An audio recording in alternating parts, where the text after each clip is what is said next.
Bonjour à toutes et à tous, on est très content de vous retrouver pour un épisode WNBA. J'espère que votre été se passe bien. Dans un premier temps, on vous présente nos excuses. C'est vrai qu'on vous a un petit peu abandonné ces derniers temps.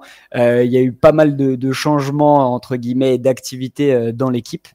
Une qui va être très importante, qu'on va vous décortiquer aujourd'hui, parce que je suis dans la compagnie d'Eliott. Salut Eliott, comment tu vas ? Ça va et toi ? Bon, écoute, ça va super. Est-ce que déjà, dans un premier temps, avant de faire la promo habituelle et de poser un petit peu le contexte du podcast, est-ce que tu peux nous dire actuellement où tu es ? Je suis actuellement sur le campus de Butler University à Indianapolis. Il est donc 6 heures d'écart avec la France. Et j'ai passé mon été à peu près depuis le début du mois d'août aux États-Unis. Et j'ai eu la chance de voir, même de couvrir plutôt, 2 matchs WNBA. Et voilà, une expérience assez extraordinaire que vit notre copain Eliott. Donc vous pouvez comprendre que ça a été un petit peu compliqué en effet d'organiser des podcasts entre les billets d'avion, l'atterrissage, la mise en place aux États-Unis. On salue aussi notre copain Chris qui a pas pu se rendre disponible aujourd'hui, qui lui aussi enchaîne pas mal à droite à gauche. Donc voilà, on a quand même trouvé un moment cette fin de mois d'août pour revenir sur l'actualité WNBA. On approche vraiment à grands pas des playoffs, et en ce sens, on voulait vous décortiquer un petit peu la fin de saison régulière. Avant de passer sur l'actualité, bien évidemment, on n'oublie pas de saluer tous les copains et copines des autres podcasts que vous pouvez retrouver sur la chaîne de TPO, que ce soit de la NFL, que ce soit de la NHL, que ce soit de la MLB, et bientôt le retour du basket, de la NBA. Voilà, n'hésitez pas encore une fois à vous connecter, que ce soit sur le Discord ou bien d'aller écouter tous les copains sur les différentes plateformes d'écoute de podcasts. Vous les connaissez, on va pas refaire le tri, hein. Bien évidemment, vous avez du Apple Podcast, du Spotify, etc. Nous, on est de retour pour vous parler de WNBA et on va pouvoir se lancer parce qu'on a pas mal de choses à se dire, moi, Eliott. Exactement. Dans un premier temps, tu voulais qu'on parle, globalement, on va pas vous faire les trophées de l'année parce que c'est pas encore le moment. On arrive quand même de la fin de la saison régulière et il y a quand même des joueuses qui sortent un petit peu du lot. On voulait bien évidemment vous présenter 2 des 3 grosses joueuses qui devraient normalement être sur le podium MVP. Après, où est-ce qu'on les classera et où est-ce qu'elles seront classées, on verra. De qui est-ce qu'on va parler, mon Eliott ? Alors donc sur le podium MVP, on a à peu près 3 noms qui se dégagent. On a beaucoup parlé de Napheesa Collier au début de saison. Elle a été un peu blessée récemment. Elle est revenue il y a à peu près moins d'une semaine. Donc je voulais mettre la lumière sur d'autres joueuses qui sont en train de faire une fin de saison en boulet de canon. Notamment A'ja Wilson, la triple MVP, qui reste sur une série de 12 victoires avec les Aces. Les Aces qui sont montés de la 8e à la 2e place. Notamment avec une A'ja complètement dominante sur les 2 côtés du parquet. Là, si on prend juste les 9 derniers matchs, elle est à des moyennes de 28, 13, 2,4 contre et 2,3 passes décisives. Elle a aussi, la fois dernière contre Atlanta, atteint son 11e match avec 30 points ou plus. Donc là, elle est largement devant les autres joueuses sur cette catégorie. Et elle est globalement... elle fait un push pour le MVP en vrai. Et donc, ça aide Vegas forcément à remonter au classement. Quand A'ja est aussi dominante que ça, déjà, elle met beaucoup de points. Et donc, ça ouvre des espaces. Et donc, ça ouvre des lignes de drive pour les autres. C'est un plaisir pour ses coéquipières, à mon avis, d'avoir une A'ja Wilson aussi performante sur cette fin de saison. C'est clair, on reviendra un petit peu sur le point classement parce que c'est sûr que Vegas est en train de nous faire un push assez monumental. On revient il y a 3 semaines en arrière, elles se battaient pour une place en play-off. Là, elles sont carrément à la lutte, entre guillemets, avec Minnesota pour la première place, même si ça devrait pas trop bouger au niveau du classement, mais en tout cas, elles seront dans le top 3 pour la fin de la saison. Donc, menée par une A'ja Wilson plus que dominante, qui est re-rentrée dans la course au MVP avec Napheesa Collier. Et de quelle manière monstrueuse, A'ja Wilson, de domination, d'efficacité. Et oui, en effet, tu l'as très bien dit, un vrai leader sur le terrain qui pousse ses coéquipières aussi à se dépasser, à gagner et à enfiler les victoires. On va aussi parler d'une des joueuses qui est peut-être la joueuse la plus sous-cotée de ces dernières années. En tout cas, elle n'a jamais été MVP alors que On rappelle que c'est peut-être l'une, si ce n'est la joueuse la plus polyvalente sur un terrain de basketball. Je vais te laisser citer son nom et expliquer juste, on reviendra dessus. On part du principe que c'est une joueuse, et on expliquera aussi pourquoi, qui ne peut pas shooter. Ouais, en gros, elle a ce qu'on appelle les labrums, je sais pas comment on dit en français, mais donc qui sont coupés, enfin qui sont une rupture au niveau des épaules, des tendons des épaules. Voilà, des deux épaules. C'est ça. Et donc pas très pratique. Mais ouais, Alyssa Thomas qui finit très fort la saison, son mois d'août est exceptionnel.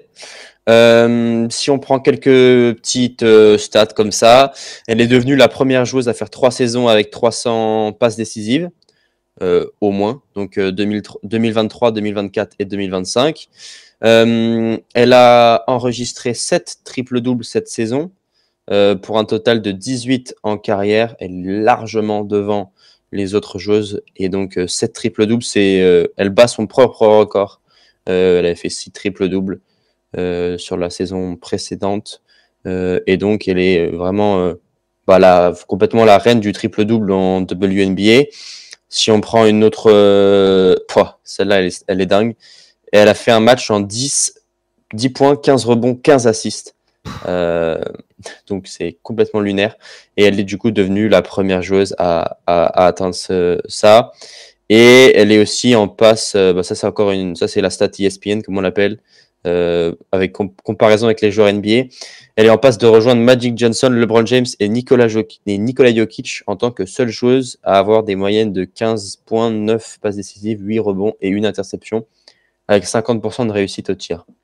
Voilà, ça vous fixe un peu le personnage, sachant qu'on le répète, Alyssa Thomas n'a jamais été élue MVP de saison régulière. Elle est monstrueuse, elle couvre, c'est ce qu'on disait un peu en off là avant de commencer le podcast. Quand on la voit à la télé, ça doit être encore plus impressionnant quand on la voit des tribunes, mais elle couvre un volume sur le terrain qui est tout simplement monumental.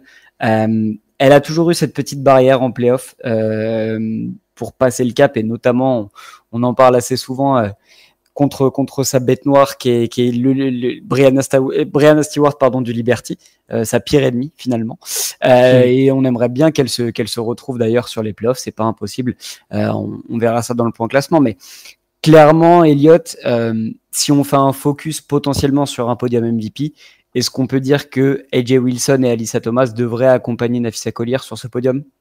Devrait dans le sens il faudrait que, mais pas devrait dans le sens ça sera le cas.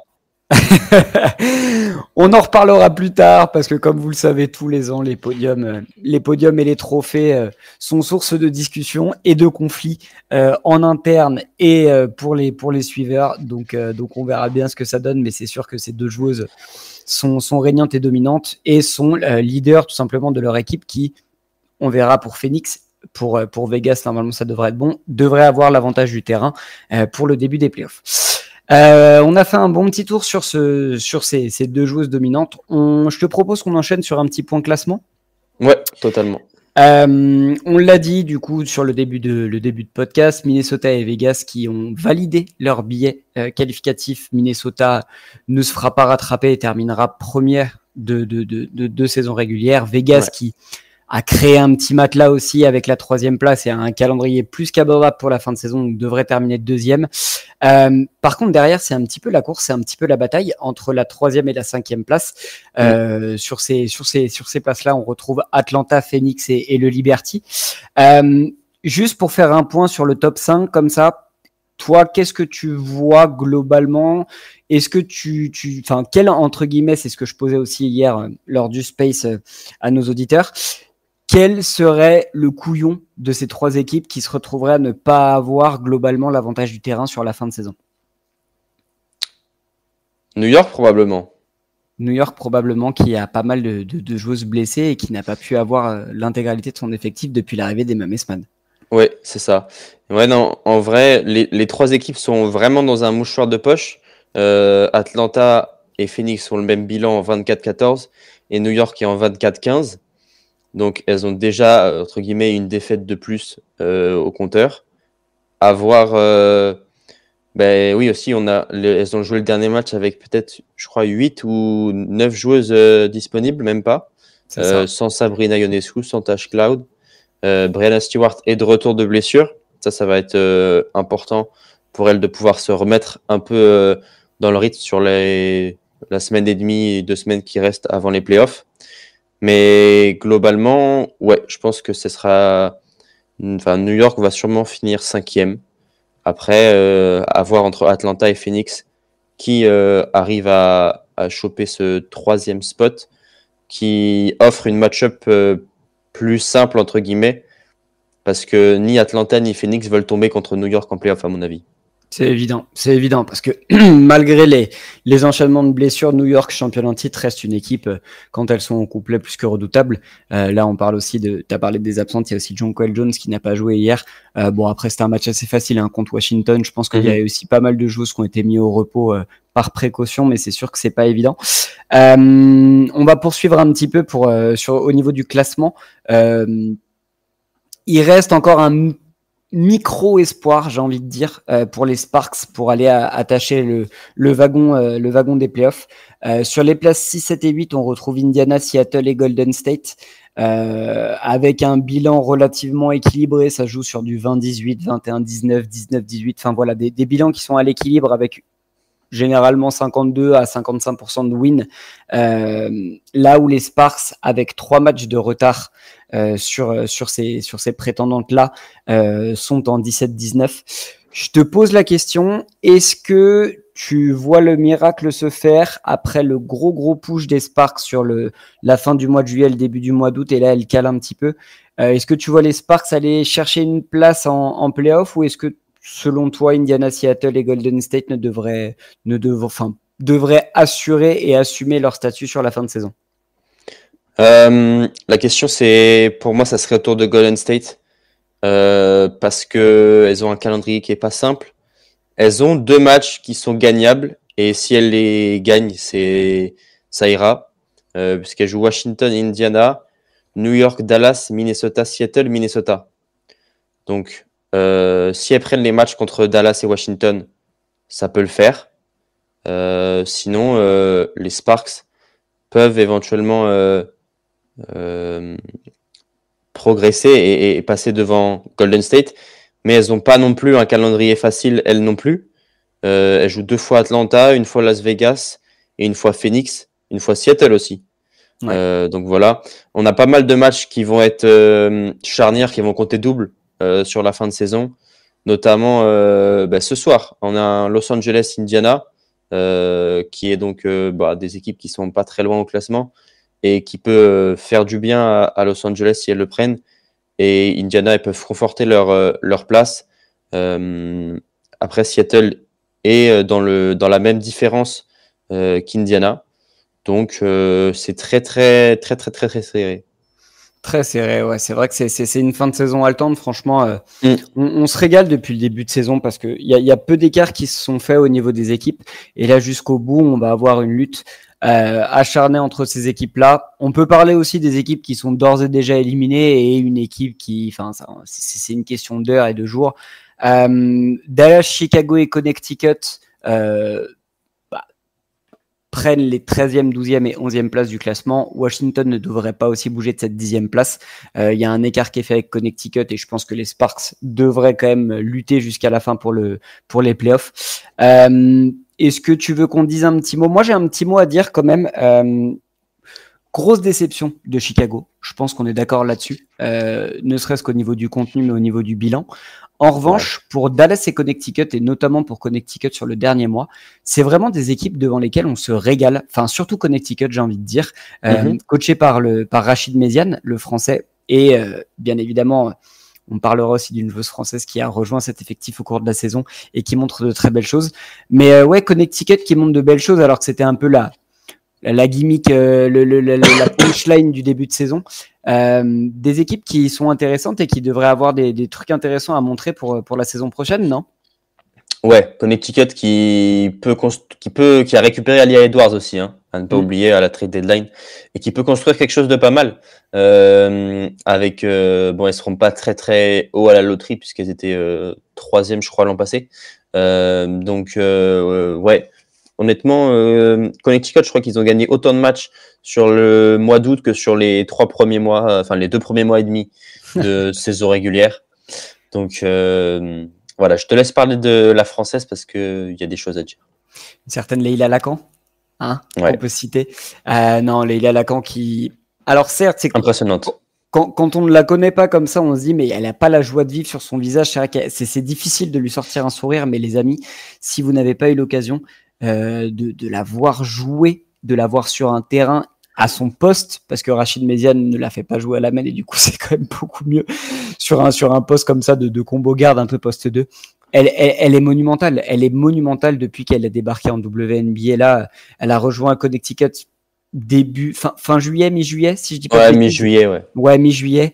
Elle rayonne, franchement. Et pareil, on en parlait hier pendant le Space. On essayait de faire un petit peu le tri des joueuses françaises qui devraient valider leur ticket pour la saison prochaine pour la WNBA. Je pense que là, Leïla Lacan, elle a montré des choses qui devraient normalement lui offrir un contrat pour une équipe peut-être un peu plus compétitive. Pourquoi pas? Ouais, après, elle est signée, elle est draftée par Connecticut. Elle n'a pas fait la saison 2024 à cause des JO. Elle n'a pas fait le début de saison 2025 à cause de l'Euro. Comme Iliana Rupert, c'est une joueuse qui a toujours dit qu'elle privilégierait le maillot de l'équipe de France. Parce que pour elle, c'est le plus important. Et donc, elle a fait l'Euro avec les Bleus. Et elle est arrivée ensuite, après une petite pause, je pense, pour se ressourcer. Parce qu'elle a quand même enchaîné aussi les finales en championnat de France, MVP des finales avec Basketland. Elle est impressionnante. Je trouve que ça ne faisait pas grand doute qu'elle puisse s'adapter à la W avec un profil comme ça où, en gros, si elle marque si elle a de l'adresse, c'est un plus, mais elle aura toujours du drive et de la défense. Donc ça, c'est son floor, son panel, ouais, son panel de jeu reste assez impressionnant et même si elle n'est pas dans son plancher, merci, c'est ça que je cherchais. Son niveau plancher, ouais. Même si elle n'est pas dans un grand soir, elle sera toujours impactante, au moins du côté défensif du terrain. Elle est la meilleure intercepteuse de la ligue depuis qu'elle a rejoint. Fallait qu'elle fasse le nombre de matchs requis pour voilà, mais maintenant je crois que c'est bon. Elle est à 2,4 steals par match, il me semble. Donc juste devant Gabby Williams qui est à 2,3 et derrière c'est Nafisa Collier à 1,8. Donc nos deux Françaises sont vraiment largement devant en termes de moyenne de steals et elles combinent presque 5 steals par match. Ouais, non, impressionnante Leïla Lacan. J'en profite aussi pour faire un petit big up à Gabby Williams qui est en chasse d'un record sur le nombre de steals sur une saison. Je crois qu'il lui en reste 7 ou 8 pour battre le record et devenir la joueuse qui aura réalisé le plus grand nombre d'interceptions sur une saison. Après, c'est un peu faussé parce qu'il y a 44 matchs cette saison. C'est ça, il y a plus de matchs, mais bon, à un moment donné, s'il faut établir des records, et si c'est des records français, on va pas s'en priver.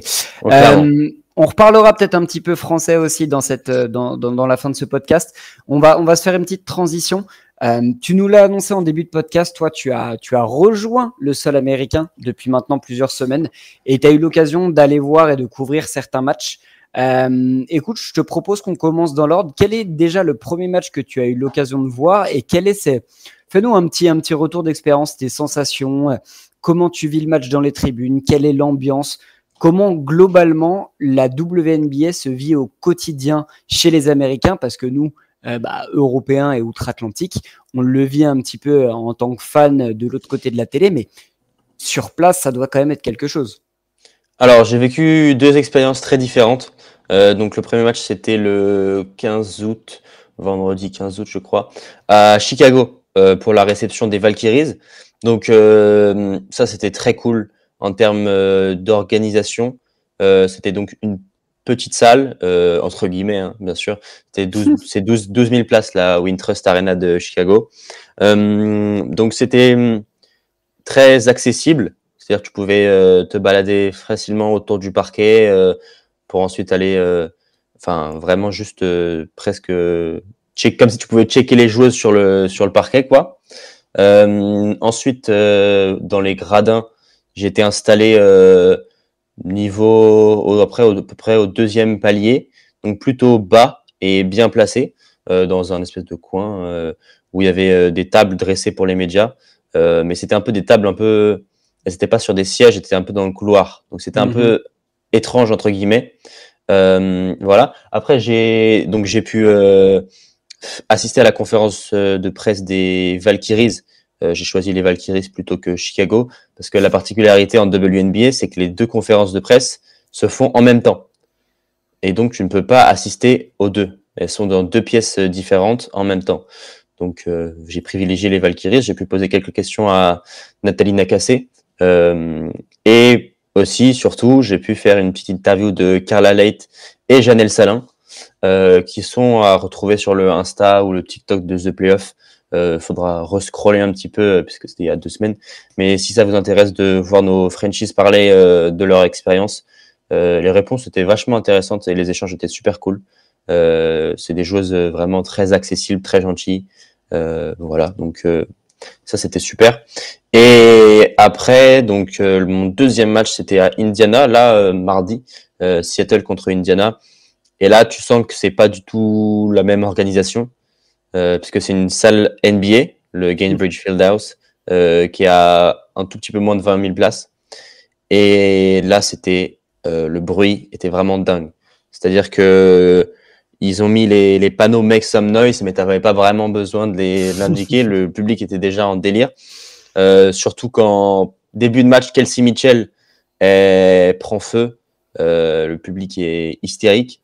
Et il y a aussi un panier d'Odyssey Sims, milieu de troisième quart, où en gros, elle perd un peu la balle et elle l'envoie un peu en Ave Maria à 1 seconde de la fin des 24. Ça tombe dedans et là, le stade explose complet. Et au niveau des journalistes, on était un peu plus haut qu'à Chicago, même bien plus haut. Et c'est assez perturbant de regarder un match comme ça, parce que comme t'as pas le score vraiment sous les yeux, comme tu l'as sur une télé, bah, tu vois pas forcément les écarts et les runs se faire. Par contre, tu vois beaucoup plus de choses, genre le combat physique de cette ligue. On en parle souvent, la WNBA, c'est une ligue ultra physique. Et ça se ressent vraiment sur le parquet, depuis les tribunes, ça se ressent. Et la vitesse de certaines joueuses impressionnantes, notamment Kelsey Mitchell. Voilà. Et donc après, j'ai pu assister à la conférence de presse de Seattle et parler un peu avec Dom et Dominique Malonga et Nneka Ogwumike qui nous a donné son avis sur la progression de Dominique. Assez intéressant d'avoir Nneka comme mentor. Je pense que c'est pas mal pour Dom. Voilà. Et ensuite, Coach Quinn aussi qui m'a donné son avis sur la saison de Gabby Williams du côté défensif du terrain et son potentiel record dont on parlait sur les steals. Ouais, donc vraiment un beau retour d'expérience. Je vous invite vraiment à aller voir tout le contenu que fournit Elliott sur la page Instagram. C'est vrai que c'est très très cool tout simplement de pouvoir t'écouter interviewer des joueuses françaises. C'est plus agréable d'écouter Carla parler français pour le moment. Elle qui a encore quelques difficultés en anglais, mais ça l'a pas empêché de briller sur les terrains du côté de Golden State et d'avoir aussi le retour un petit peu de Dominique Malonga qui, on le savait, on vous l'avait dit, on n'avait pas des attentes extraordinaires sur le début de saison. C'est une joueuse très très jeune qui doit apprendre tout simplement comment on joue aux États-Unis avec un niveau physique, tu en as parlé, assez impressionnant. Et depuis un mois, Dominique Malonga est juste monumentale en sortie de banc. Elle a vécu une saison avec des passages vraiment différents.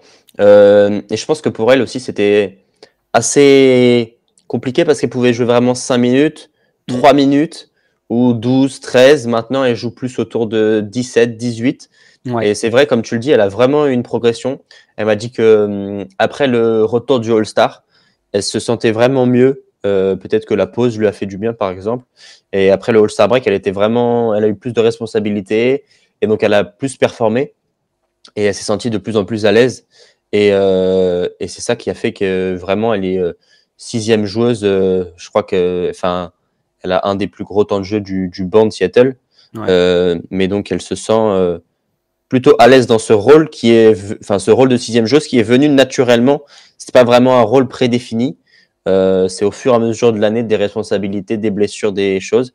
Voilà. Et aussi, il y a eu son association avec Ezzy McBegor Coach Wynn m'a dit qu'elle avait tenté ça sur les 6 derniers matchs à peu près, d'associer les deux grandes pour avoir de la complémentarité, avec Ezi qui est vraiment une protectrice de cercle et Dom qui apporte beaucoup de danger sur le rim run et même dans la raquette. Elle attire beaucoup d'attention, donc ça libère si les joueuses sont en aide, ça permet d'avoir des espaces pour les autres, pour ses coéquipières du Storm. Ouais, tout simplement impressionnant cette première saison de Dominique Malonga, qui est la plus jeune joueuse, si je ne dis pas de bêtises, à avoir inscrit autant de points et à avoir pris autant de rebonds sur sa saison de rookie. Elle bat tout plein de records de jeunesse parce qu'elle a que 19 ans, je crois. C'est une 2005. Ça. Elle a été draftée à 18 ans, c'est ça. Et elle a eu ses 19 ans. Donc chapeau à Dominique Malonga, et on va continuer à la suivre à côté de l'autre Frenchie, Gabby Williams, qui, tu l'as dit, et on l'a répété pendant ce podcast, devrait potentiellement obtenir un record de steal sur la saison, et qui postule elle aussi à un titre potentiellement aussi de DPOY, notre Frenchie Gabi. Donc vraiment une belle saison pour nos Françaises. Avant de passer sur les matchs à venir, les matchs très importants là sur la fin de la saison, toi au niveau de ton actu, est-ce que tu as d'autres matchs que tu devrais couvrir avant le début des playoffs, ou au moins sur les playoffs tu vas nous proposer un petit peu de contenu? Alors normalement j'ai 2 matchs avant les playoffs. Indiana reçoit le Chicago, donc je vais pouvoir revoir le Sky. Je suis pas vraiment si ravi que ça. Voilà. En plus ce sera fin de saison, je sais même pas s'ils vont pas préserver Angel Reese. Enfin bref, ça sera un match particulier. Et ensuite Minnesota en dernier match. Voilà, encore une fois, je sais pas si Minnesota mettra des joueuses au repos, probablement, mais je vais pouvoir, je pense, voir Kayla McBride, qui est une de mes joueuses favorites, donc je suis ravi. T'as de quoi te régaler avec Kayla, c'est sûr. Donc voilà, un programme qui va être bien cool avant de débuter les playoffs. On va terminer ce podcast en vous parlant des 2 grosses affiches qui vont animer notre fin de semaine en WNBA. La première, on peut en parler tout de suite. On parlait de la bataille pour cette place qui aurait l'avantage du terrain entre 4 et 5. Voilà, entre les places 4-5. Et ben là, c'est simple, hein. On a un petit New York Phoenix dans la nuit de samedi à dimanche qui devrait être bien sympa. À voir encore une fois quel effectif se pointera du côté de New York entre les blessures, les maladies, les absences, les mises au repos. Du côté de Phoenix, tout le monde devrait être là. On en parlait aussi en début de podcast. New York qui est quand même la bête noire d'Alyssa Thomas et notamment Brianna Stewart. Est-ce que tu penses que ce match-là pourrait être au-delà d'être déterminant pour le classement, pourrait aussi nous donner, si ces 2 équipes-là devraient se rejoindre en play-off sur un premier tour par exemple, pourrait nous donner des pistes sur quelle équipe aurait l'avantage sur l'autre?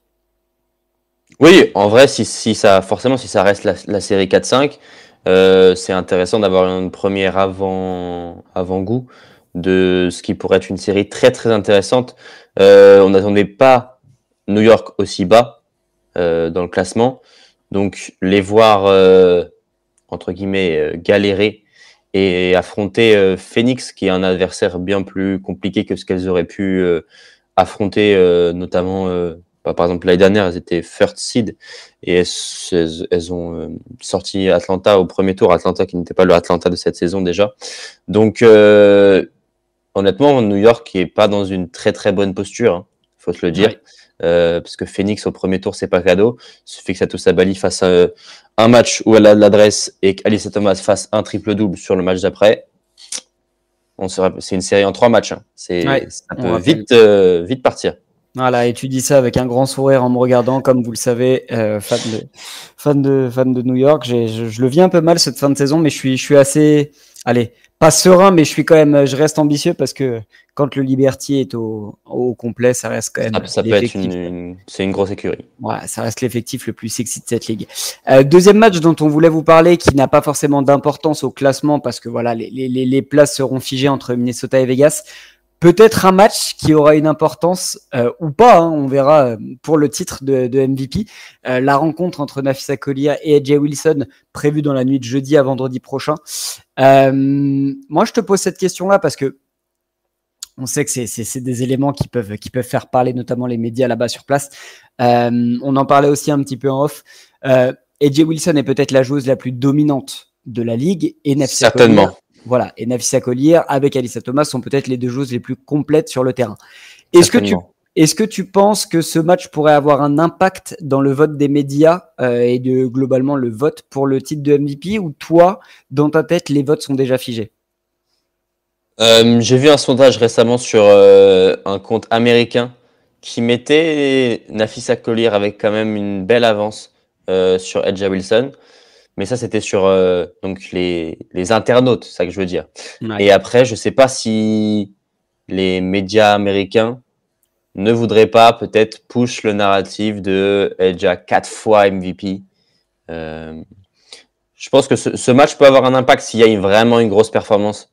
S'il y a une confrontation directe où l'une ou l'autre écrase complètement son adversaire. Mais honnêtement, je pense que ça va être serré. Je sais vraiment pas comment les médias américains vont. On sait qu'ils peuvent faire un peu des dingueries entre guillemets. N'importe quoi, on peut le dire, hein, on peut utiliser les termes. En privilégiant souvent les histoires plutôt que les performances. Voilà. On sait que Las Vegas, A'ja Wilson, c'est une star. C'est vraiment la star. Elle est plus médiatisée, beaucoup plus que Nafisa Collier. Elle a sorti sa paire de chaussures. Elle a son contrat avec Nike. Voilà. C'est dans ce sens-là que peut-être ça peut basculer. Bien évidemment. Et sachant que ce qui serait très très intéressant pour ce match, c'est que les coachs mettent les deux joueuses au repos. Comme ça ferait encore plus parler. C'est possible. Voilà, c'est pas impossible du tout, sachant que ces deux équipes, comme on l'a dit, devraient être première et deuxième du classement. Voilà les amis, on a fait un bon point, un bon podcast bien long pour rattraper nos semaines de retard. On sera de retour avec Chris aussi, potentiellement dans les jours et les semaines à venir pour vous présenter un petit peu les playoffs et les trophées, bien évidemment. On va reprendre un petit peu de place là pour couvrir l'actualité. Mon Elliot, je te remercie de ta présence et de t'être rendu disponible pour nous parler aussi un petit peu de ton aventure américaine. On a hâte de continuer à te suivre là-dessus. Et sur ce, encore une fois, voilà, n'hésitez pas à venir discuter avec nous sur les différents réseaux, les différentes plateformes, cette saison WNBA qui va bientôt atteindre son apogée avec le début des playoffs. Donc voilà, n'hésitez pas à venir et à discuter avec nous. On est très très content de vous voir de plus en plus nombreux nous écouter et discuter de basket féminin. Sur ce, je vous souhaite une très très bonne fin de journée, un très très bon week-end, une très bonne fin d'été et on se retrouve très très vite pour parler de WNBA. Allez, ciao ciao. Ciao, à bientôt.